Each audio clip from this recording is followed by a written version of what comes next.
Tonight, Ukrainian President Volodymyr Zelenskyy arrives in Washington as President Trump announces plans for a second face-to-face with Vladimir Putin.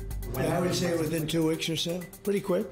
The Trump administration's balancing act. We have a problem. They don't get along too well, those two. As the world lobbies for an end to Russia's war with Ukraine.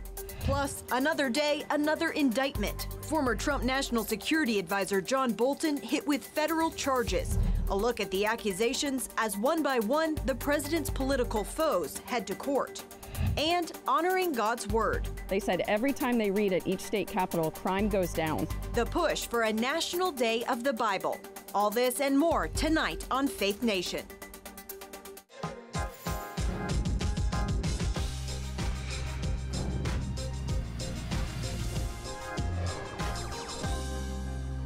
New tensions in the Middle East as Israel fights for the return of every deceased hostage. In Washington, I'm Caitlin Burke.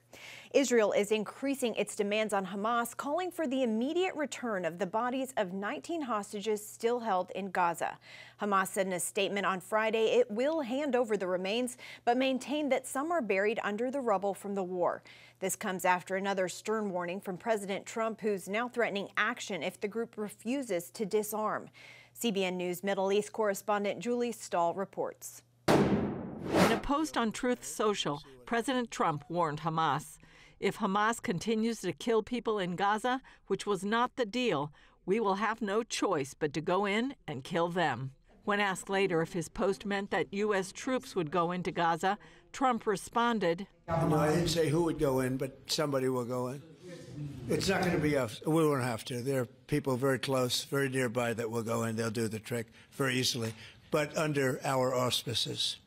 His comments come as Hamas refuses to lay down its weapons and after a widely seen video of the terror group publicly executing Gazans. There are reports that it's fighting other clans in Gaza in a power struggle. Israel accuses Hamas of breaking the Trump-mediated agreement by not returning all the deceased hostages yet. Only 9 have been returned so far, with 19 more still held in Gaza. A callous, barbaric terror group is continuing to hold onto these bodies as their families innocently wait to give their loved ones a dignified Jewish burial. Now, this is what Israel is up against, and the Prime Minister is determined, committed, and is working tirelessly to return all of our fallen hostages. Still, Israel is allowing the flow of aid into Gaza despite not receiving all the hostages back yet.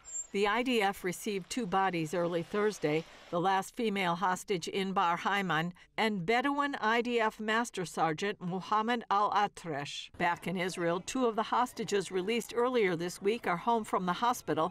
Captivity survivors Eitan Horn and Nimrod Cohen received huge heroes' welcomes as they returned to their hometowns of Kfar Saba and Rehovot. Julie Stahl, CBN. Here in the U.S., Ukrainian President Volodymyr Zelenskyy is in Washington pushing for the U.S. to agree to sell Kyiv Tomahawk missiles. He says those are desperately needed to defend against Russia. Zelenskyy believes the missiles, which would allow Ukrainian forces to strike deep into Russian territory, would force Vladimir Putin to the negotiating table. The one-on-one meeting between Trump and Zelenskyy happening just one day after President Trump held a lengthy phone call with Putin, who has long warned the West against supplying Ukraine with long-range missiles. President Trump says he and his team are planning to meet with Putin in Hungary in 2 weeks. Ivana Stradner joins us now. She's a research fellow at the Foundation for Defense of Democracies. Ivana, thanks for being with us. President Zelenskyy is hoping the Tomahawk missiles will change the dynamics of the war and push Putin towards peace. Do you believe he's right? Could those weapons actually force Putin's hand? I think it's very important to deliver long-range missiles, maybe even ATACMS, because we need to put Russia on the defensive. Putin is not willing to stop this war until we make him stop. And the only way that we can do it by providing Ukraine all the weapons that Ukraine needs to put Russia on the defensive. And that's precisely why Zelenskyy believes that we need to increase our stakes in negotiations to put Russia on the negotiation willing to stop this war. But here's a caveat. Putin is not willing to negotiate in good faith. He's more than happy to have another meeting and then another meeting and to buy more time, to reposition his military eventually, to rearm, to strengthen his economy, and then to continue. And that's precisely why he needs this break. Every time when we provide Ukraine, or when we say that we are going to provide Ukraine with more weapons, he tries to escalate. And every time, before or after the meetings, he actually then attacks Ukraine even more. Just look at the attacks yesterday. And as the winter is approaching, my concern is that Putin is going to continue to attack even more electric grids and energy to cause domestic chaos in Ukraine. So that's precisely why the Trump administration should do two things. Number one, to send weapons such as ATACMS to Ukraine. And the second thing is also to impose secondary sanctions on Russia and to target Russia's center of gravity. You mentioned escalations after the U.S. talks about supplying Ukraine with weapons. Russia has warned the West against selling specifically Tomahawk missiles to Ukraine, saying this is basically a red line for them. Do you take those threats seriously, and what kind of response do you expect to get from Putin if this sale goes through? I don't, but I'll tell you why. Putin was a KGB guy. He understands very well the psychology of his opponents, and he understands very well how to escalate and then de-escalate and then to position himself as a pillar of stability. Let's just go back to 2022. When we were supposed to send javelins to Ukraine, he escalated and threatened with nukes. When we were supposed to send every time weapons, he would threaten with nukes. He would even change like a nuclear doctrine as soon as Trump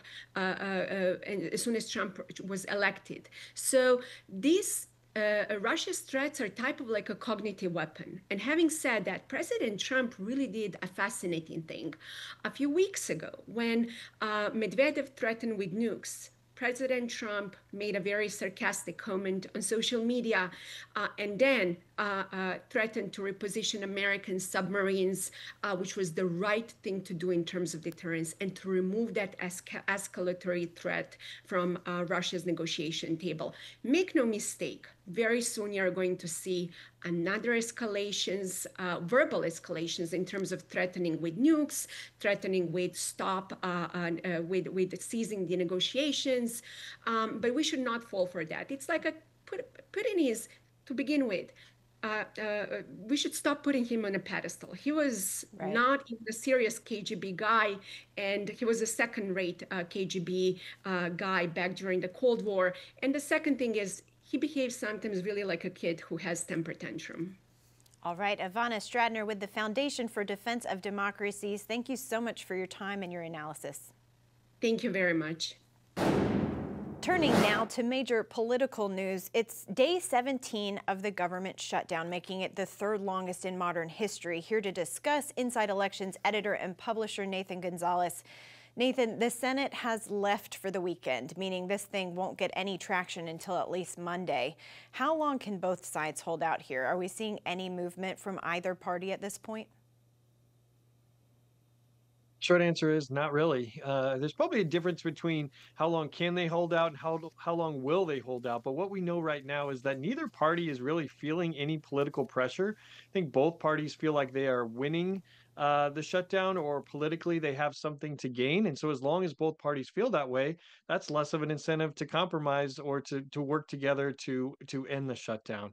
And it's probably going to take I would say people outside of the Beltway, or a broader group of Americans, feeling the pain of the shutdown. So whether it's, in previous shutdowns, it was air traffic controllers not showing up, or TSA agents, or whatever it might be, because right now I think it's pretty isolated to the Beltway and to government workers who probably don't have a lot of sympathy from Americans outside in other parts of the country.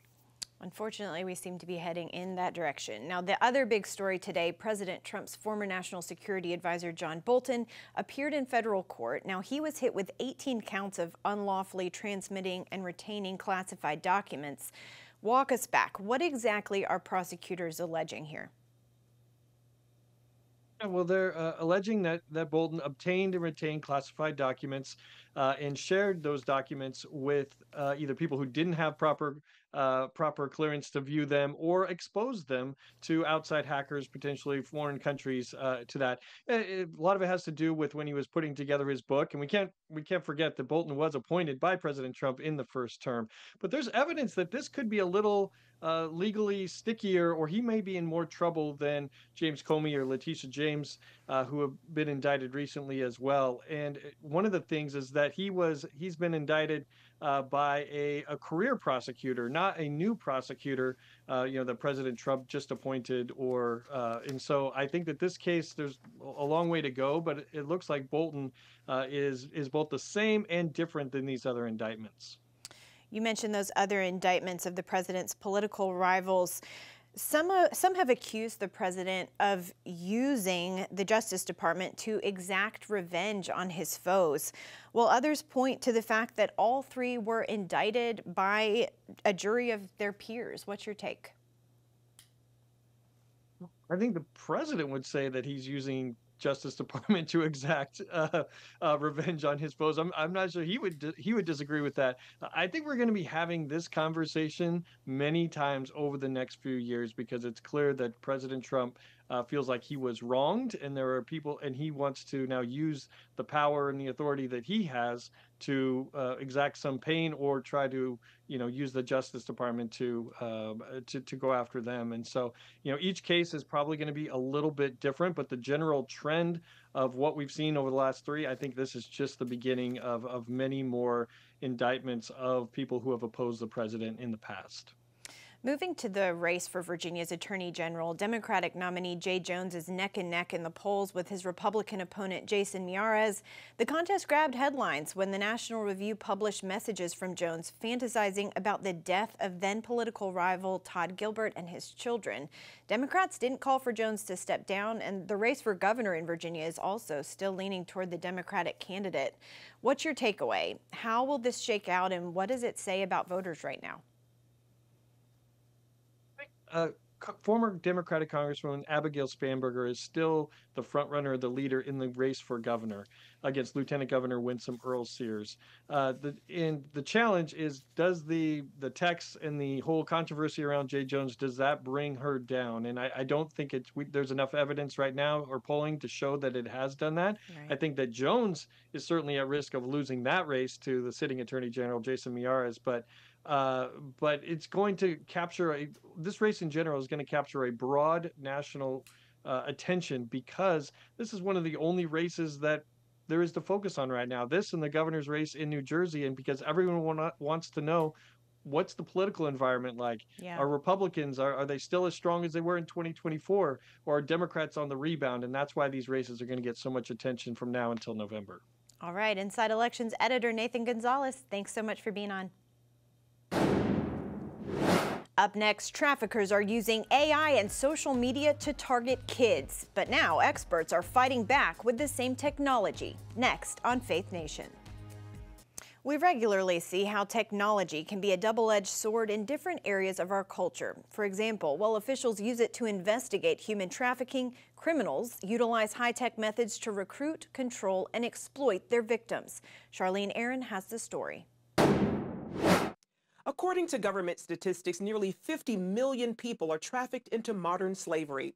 Some of the weapons these traffickers use are the same social media apps, dating platforms, and online games used around the world. One is the efficiency of their exploitation. There have been reports of them using chatbots to help edit their language to appear more like children in their tone or style of speech, and also even asking some chatbots for step-by-step guidelines on how to initiate grooming and relationship building with children. Haley McNamara serves as vice president at the National Center on Sexual Exploitation. In an interview with CBN News, she highlighted other ways traffickers are using artificial intelligence to their advantage, including the targeting of children. AI-generated child sexual abuse material, whether creating new material out of innocent photos or creating additional material out of maybe one photo or one video. And relatedly, there's sextortion and blackmail, where with deepfake technology, we've seen that you can create very realistic, explicit images of anyone in less time than it takes to brew a cup of coffee. And that can be used to blackmail or extort someone into further sexual abuse as well. Regent University's Center for Global Justice recently brought in experts for a deeper discussion of how investigators are also using AI and technology to fight human trafficking. Bill Wolf spent 15 years in law enforcement, much of it dedicated to combating human trafficking. Wolf then followed that path in the Justice Department, and in 2018 received a presidential medal for extraordinary efforts in the first Trump administration. He talked about how easily people can become a victim. Young people are getting access through various different gaming applications, social media, online chat forums, and traffickers are using those opportunities to be able to groom and manipulate. Wolf also explained how traffickers can control their victims while not being physically present, which makes it more difficult for law enforcement. So you can imagine a police officer that may respond to a hotel where there's a trafficking victim. He enters the hotel room and it's only the victim inside, not the trafficker. The question may be, is it truly a trafficking situation? And so it makes it very confusing for law enforcement to be able to effectively investigate these various different cases while the trafficker is miles or even states away from the physical location. To counter these tactics, anti-trafficking groups are also finding unique ways to incorporate AI in their fight. Brittany Dunn is with the Safe House Project, which works to identify victims and meet their most critical needs. In May, it launched Simply Report, an AI-powered app for users to report suspected trafficking, where you can go on and talk about if you suspect that your child might be a victim of trafficking or that you saw somebody at a hotel or a gas station who looked vulnerable and are in a vulnerable situation. You can validate your assumptions. It will analyze it against a behavioral risk matrix. And if it determines that it's suspected trafficking, it routes it to law enforcement and also to our survivor support team. This tech has had a quick impact. In the first 3 months, we saw over 8,000 signals, 1,200 cases, and 684 victims identified and served. And that's just the beginning. As the trafficking problem grows, McNamara says more tools are being developed to use against it. One way that is especially interesting is projects like Traffic Cam or Microsoft's Photo DNA, which helps analyze hotel rooms and compare those with exploitation images circulating online to help law enforcement locate victims. And they can help by submitting photos of hotel rooms that can then be used to inform law enforcement. Meanwhile, advocates here admit the trafficking war is far from over. They see this embrace of new ways to fight an age-old problem as a major step forward. We know that the traffickers are using AI. We know it is being wielded for evil. And so in order to combat this evil, we must also know how to use this tool. The tool itself is not good or evil, it's how it's used, similar to money. And so how can we wield AI for good? Charlene Aaron, CBN News. Welcome back. A new effort is underway to create a National Day of the Bible with the hope of putting our country on a better track. It started in Pennsylvania, but now it's getting national attention. CBN's chief political analyst David Brody explains the movement's connection to our nation's founding. During a time of division and violence in America, Keystone state legislators are fighting back spiritually with the Word of God. I can't think of anything more important than to put and restore the Bible back before our 250th anniversary. State legislators Stephanie Borowitz and Doug Mastriano have spearheaded a move that now declares September 12th the Day of the Bible in Pennsylvania. The move is now gaining steam with a resolution introduced in Congress to recognize the day nationwide. Mastriano believes change is in the air. We are that rock that dropped into the lake, and I believe we're taking this land back. Last month, that effort began with a celebration in Philadelphia, held within Independence Square at a key location. It really makes sense that the Bible would be celebrated in a place like this, inside Congress Hall. This place is historic. The first Congress ever in United States history here for 10 years from 1790 to 1800. Some of the original founders literally sitting right here in these exact seats. And of course, the Bible was at the center of it all. The September 12th date is the anniversary of the Continental Congress's approval of the printing of the Aitken Bible, the first complete English language Bible printed in America. It also is known as the Bible of the Revolution. And in America, the view among conservative Christian legislators is that it's time for another Bible revolution. We're restoring the Bible back. And this is, like you said, this is a battle of good versus evil, right? And we don't fight flesh and blood. We fight principalities and rulers of this dark world. Borowitz says she's seen what can happen when the Bible becomes the priority, as one specific group of Pennsylvanians do each year. They read through the whole Bible at our state capitol in Pennsylvania every year. So this amazing group comes and reads through the Bible in like 7 days. Crime goes down. They said every time they read at each state capitol, crime goes down. The Word of God helped make a difference in the founding of our nation. And Mastriano adds, it's a living word to us individually. Study it, read it to your children at night, read a psalm a day, do something with it, because our foundation, our virtue, our nation and republic can only be sustained with it. As Pennsylvania leads the way, we will now see if the nation will follow. David Brody, CBN News, in Philadelphia. Finally, tonight, a principal in upstate New York invited her entire school to her wedding. She just didn't know it at the time. Brianna Lanoy is the principal at Buffalo Academy of Science Charter School. She mentioned to a colleague she wished all her students could attend her big day.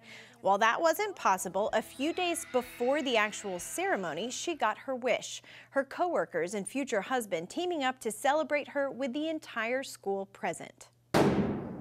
We all love you so much that we're giving you a surprise wedding! Students dressed up and lined the makeshift aisle, cheering as Brianna made her way towards her groom.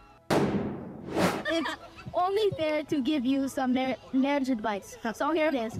Always celebrate the small wins. It was great practice for just a few days later when Brianna also held her actual wedding at the school. Now that is going to do it for Faith Nation. Have a great weekend.